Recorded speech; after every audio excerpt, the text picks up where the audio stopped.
Hi guys! Kami ay pupunta ngayon na Jasper kung saan located sa Colasi Antique. After namin magbayad ng entrance fee, sumakay na kami ng e-trike kung saan ililibot kayo sa buong park. Libre lang siya or kasama siya sa binayaran mo sa entrance fee.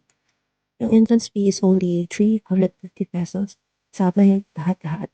Pagsakay ng e-trike, ibot sa buong park. Pero pwede ka rin magbigay ng tip if nakaka-LL kayo. Ang ganda talaga ng overlooking view. Hindi pa siya totally tapos, pero ang cool yung guys nila ng park. Yan, dito kami.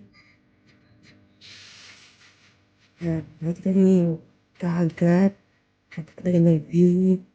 And meron silang pang children's park. Ayun, Incredible Park. Meron silang children's park. Meron din silang mini zoo. No, ostrich. Yan, ba't kaya? Ostrich yan. Kasi mga kabayo na pwedeng sakyan ng mga bata. Hindi silang mini 24/7 na convenience store. Mali lang yan. Pero pwedeng nabili ng student pagkain or yun.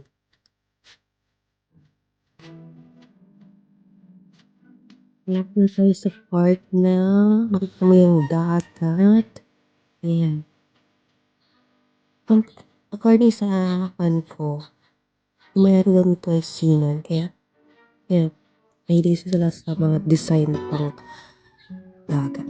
Like mermaid, dolphin, and tsaka yung restaurant nila, isang malaking ship yan. Hindi ko na na-videohan pero maganda dyan. May live na nagkakanta habang kumakain kayo. Kaya, pakita yung dagat to. Ganda yung view doon. Pwede kayong ang Instagram mo ang view doon. Kapag pumunta ka dito. Ngayon, punta na kami sa may jungle area. Yan. Pero kung may mga senior kayo kasama, para tamad kayo maglakad kasi nga maingay tsaka malawak yung park, pwede kayo sumakay ulit ng e-trike para ilibot kayo ulit sa mga gusto nyo puntahan na magstay kayo doon, take your picture, pwede kayo hintayin ng driver. Tingin lang yun. Kaso, pwede kayo nung magbigay ng tip. Pero para sa effort nila na ipag-drive kayo, ilibot kayo sa park. So, isa pa ito sa mga activity na pwede kong gawin. Ayan, papasok kayo sa buwangan ng ahas. Ayan. Tignan nyo. Parang hindi ko siya totally tapos, pero ang ganda siya. Nag-enjoy yung pinsan ko dyan eh. Papasok na rin. Yung kaya. Ayan. Okay.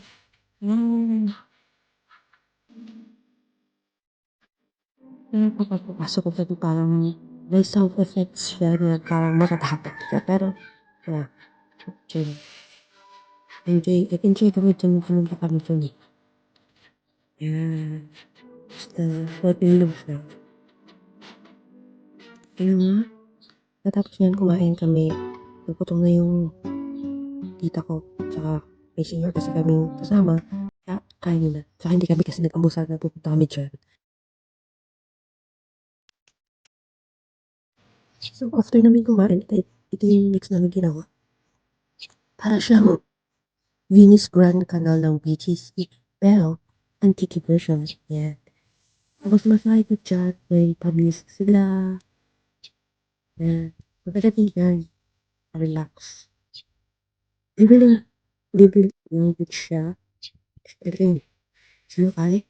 Tapos after namin sumakay dyan, may pictorial si Kuya. Ito yung phone ko.